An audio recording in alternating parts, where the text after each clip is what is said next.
Hello साथियों, जय हिंद। अभी बात हम करेंगे TRE 3 परीक्षा के संदर्भ में और TRE 1 में सप्लीमेंट्री रिजल्ट जिसको कोर्ट में चैलेंज किया गया था, जिस पूरक परिणाम को जो BPSC और शिक्षा विभाग ने जो सप्लीमेंट्री रिजल्ट निकाला, यानी निकालने की जो बात हो रही थी, मात्र कुछ लोगों का रिजल्ट निकला था, उसको चैलेंज किया गया है। तो सारी चीज़ों पर आपको अपडेट करा दें कि TRE 3 में एक नोटिस आया है। नोटिस के सवाल कई लोगों के मन में होगा और कई चीज़ें सामने आ रही है। उनका कहना है कि इस बार पेपर लीक नहीं होगा, पेपर लीक नहीं होगा, इस पर पूरा गारंटी वो ले लिए हैं। कौन? BPSC लिया है पूरा कि पेपर लीक इस बार नहीं होने देंगे। उसके लिए नए जो है तरकीब, नए तरीके से वो प्रश्न पत्र तैयार कर रहे हैं। यानी एक ही सेंटर पर एक ही जो QR कोड होता है, एक ही बार कोड, उसमें अलग अलग प्रश्न पत्र सेट तैयार होंगे। यानी किसी स्कूल में जो है ABCD अगर होता है तो वहाँ एक ही रूम में अलग अलग तरह के प्रश्न पत्र जो है तैयार होकर लोग जाएंगे कि प्रश्न पत्र लीक नहीं होगा। ये बड़ा मतलब गंभीर सवाल है कि अगर इस तरह की चीज़ों को पहले भी, इसके पहले जो चीज़ें BPSC अपने आप को ईमानदारी का जो एक चोला जो है ओढ़े हुई थी, BPSC के पूर्व चेयरमैन, और बता रहे थे कि जो है इस बार जो है स्टील के बॉक्स में क्वेश्चन जाएगा, उसमें एक बार कोड लगा हुआ, कोई अगर टच करेगा तो वो पता चल जाएगा। अरे भाई, इस तरह की चीज़ें फिर आप करने लगे, फिर छात्रों को गुमराह करने लगे। पेपर लीक रोकिए ना भाई, पेपर लीक रोकना तो आपकी चुनौती है और पेपर लीक आप नहीं रोक पाए। यहाँ तक कि बिना बार कोड लगे हुए, बिना QR कोड लगे हुए पेन ड्राइव में आपने प्रश्न पत्र मुहैया कराया है। और आर्थिक अपराध इकाई का भी एक रिपोर्ट उस प्रकार से है, जब बातें आप सामने आ रही है कि प्रश्न पत्र लेते जाते हुए जो है स्ट्रांग रूम के पहले ही, वेयर हाउस के पहले ही किसी होटल पर ठहरा के प्रश्न पत्र वहाँ से निकाल लिया गया। जब प्रश्न पत्र निकाला गया तो पता नहीं चला। तो सारी चीज़ों तो अब बिल्कुल तहकीक की तरह खुल गई है कि TRE 3 में जो फर्जीवाड़ा हुआ, क्या उन 300 लोगों को आपने डिवार किया, आपने रोक लगाया? कौन लोग हैं उनको आपने प्रतिबंधित किया?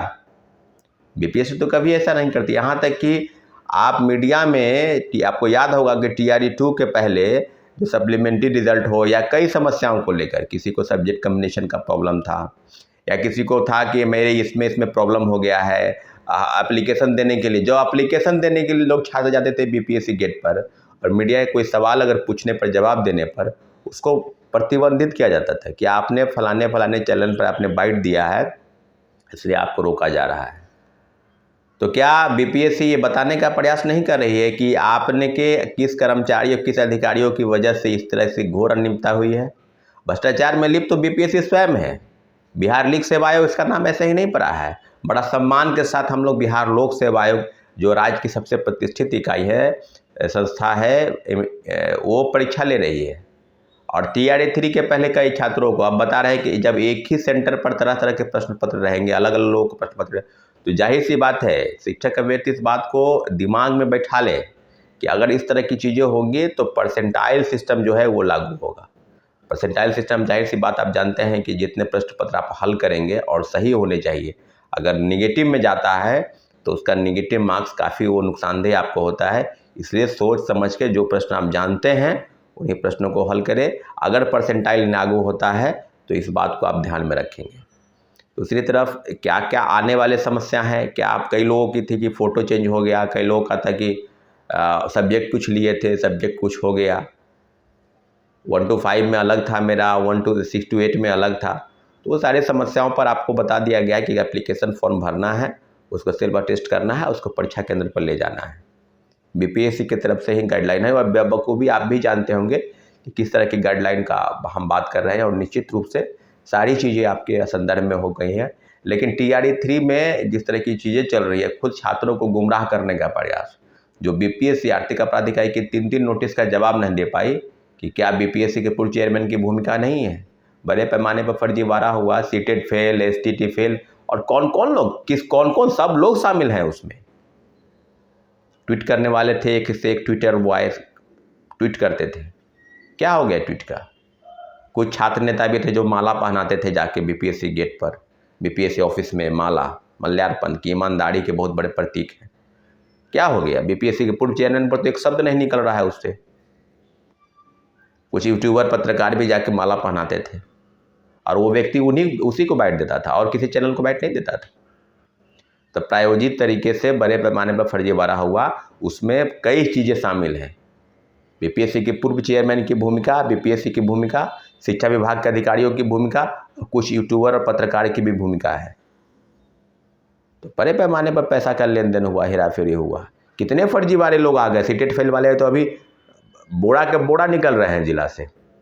अब मधेपुरा ही जैसे 350 शिक्षक फर्जी हैं।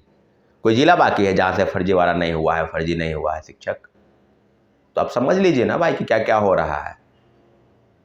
इसलिए पूरी ईमानदारी के साथ आप परीक्षा में बैठे और जो चीज़ अगर पेपर लिख के कोई भी सवाल अगर है, क्योंकि आपको याद होगा कि TRE 3 का भंडाफोड़ मैंने ही किया था। हजारीबाग की चाक से गिरफ्तारी हुई है 300, सबसे पहले बिहार में सबसे पहले मैंने ही बताया था। इसलिए छात्रों अभ्यर्थियों से आग्रह है कि पूरी ईमानदारी के साथ परीक्षा केंद्र पर जाएंगे, परीक्षा देंगे और जो भी गड़बड़ी अगर सामने आएगी तो हम लोग निश्चित रूप से उजागर करेंगे। कहीं से कोई फुबट की सवाल नहीं है। लेकिन बीपीएससी जो अपने आप को नाक साफ कर रही है, अपने आप को बता रहे पाक साफ कि एकदम हम ईमानदार हैं, हम पेपर लीक को रोक देंगे, रुकवा देंगे, तो पेपर लीक कोई परीक्षा में नहीं रुका है। चाहे नेट हो, जेट हो, गेट हो, सीट हो, सेट हो, नेट हो, नीट हो, रीट हो, पैट हो, टेट हो, स्टेट हो, सीटेट हो, कोई बाकी नहीं है परीक्षाएं। अब TRE 1 में सप्लीमेंट्री रिजल्ट पर कई लोग सवाल कर रहे हैं कि कब तक आएगा, क्या सिर्फ पिटिशनर को होगा या सभी लोगों को होगा। तो कोर्ट का आदेश सर आंखों पर, कोर्ट के आदेश का वेट कर रहे हैं, सभी लोग वेट करेंगे और उम्मीद है कि 19 के पहले आ जाए रिजल्ट। कभी भी आ सकता है, हम लोग को वो जानकारी नहीं है, लेकिन एक सप्ताह के भीतर आने की थी उम्मीद। तो उम्मीद कीजिए कि जल्द से जल्द आ जाए और जल्द से जल्द किन लोगों का आएगा ये कोर्ट के आदेश पर निर्भर है। इसलिए जितने भी शिक्षक अभ्यर्थी है, घबराने की ज़रूरत नहीं है। सब मामलों पर सरकार गंभीरता से अगर जवाब नहीं देती है, अगर नहीं लड़ती है, तो अंत में हम लोग कोर्ट जरूर जाते हैं। कोर्ट से पूरी न्याय की उम्मीद है कि जो हक है, जो फैसला है उस स्टूडेंट के हक में आएगा। सप्लीमेंट्री रिजल्ट जारी होगा और बड़े पैमाने पर जो सीट खाली रख दी गई है उसको भरी जाएगी कोर्ट के आदेश के बाद।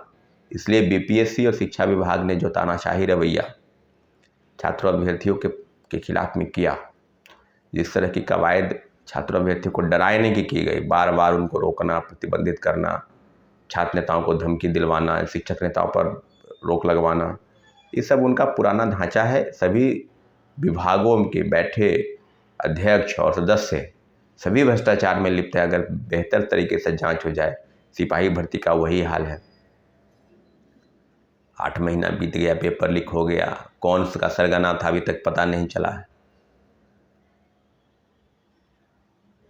इंटर स्तरीय का वही हाल है।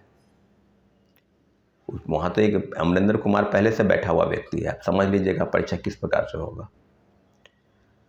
जो व्यक्ति 7 साल से बीपीएससी में बैठा, फिर उसका बीएससी से उसको भेज दिया गया कि जाइए बड़े पैमाने पर धन का माल का उगाही करिए। तो बातें अब कुल मिला के है कि कई परीक्षाओं के परीक्षा विलम्ब हुए, उसको जल्द से जल्द कराने की ज़रूरत है। और TRE 3 में जो भी गाइडलाइन है बेहतर तरीके से आप समझ बूझ के जाएंगे, प्रश्न पत्र लेकर प्रश्न पत्र को हल करेंगे। और दूसरी तरफ सप्लीमेंट्री रिजल्ट पर बहुत सी जल्द निर्णय आने की उम्मीद है। किन लोगों का होगा ये कोर्ट का आदेश होगा। इसलिए साथियों, जय हिंद। अपनी बातों को ख़त्म करते हैं। हमारे चैनल को आपने सब्सक्राइब नहीं किया तो प्लीज़ सब्सक्राइब कर दें ताकि हमारी बात आप तक पहुंच सके। धन्यवाद।